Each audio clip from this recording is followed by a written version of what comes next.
బావగారు, అమ్మా ఆ వెంకిగాడు ఏమీ చేయలేడు, అంతా నా అండర్లోనే ఉండాది అనుకునుండాను. కానీ చివరికి నేనే ఏమీ చేయలేకపోయాను. అమ్మా అలా డిసప్పాయింట్ కాకమ్మా. ఇప్పుడైనా అప్పుడైనా ఎప్పుడైనా నువ్వే గ్రేటు.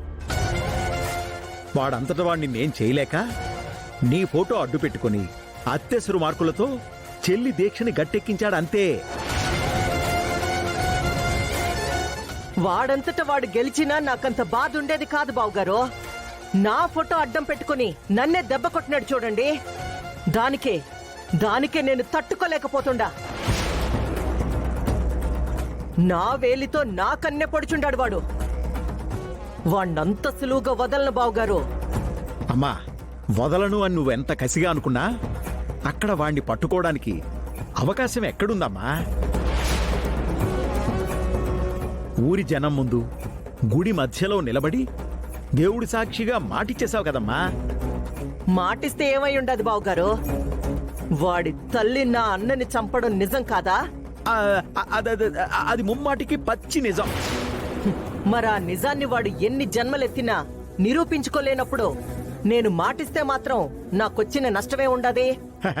అంతే అఖిలమ్మా, భలే భలే లాజిక్గా చెప్పావు. ఇదిగో ఈ జన్మకి వాడి తల్లి హంతకురాలు కాదు అని నిరూపించలేడు. వాడి చెల్లిని వినయ్ బాబుతో కలపనూ లేడు. ఈ లెక్క ప్రకారం చూస్తే గెలుపు వెంకిగాడిది కాదు మాయ్యా, పక్కాగా మన అత్తయ్యదే. బాగా చెప్పినవురా భద్రం. చాలా రోజులకి ఓ కరెక్ట్ మాట చెప్పినావు.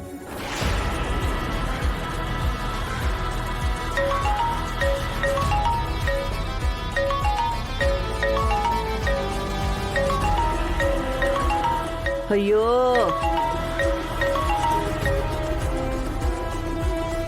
ఈయనేంది ఇప్పుడు చేస్తా ఉండాడు? ఎవరఖిలమ్మా? ఆ పాతకార్ల పెద్ద మనిషి వింటేజ్ రంగారావు గారు.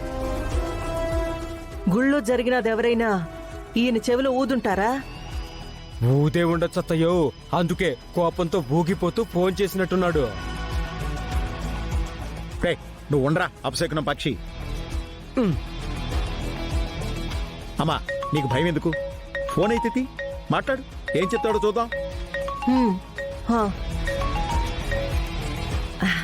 హలో హలో అమ్మా అఖిల. చెప్పండి బాబాయ్ గారు.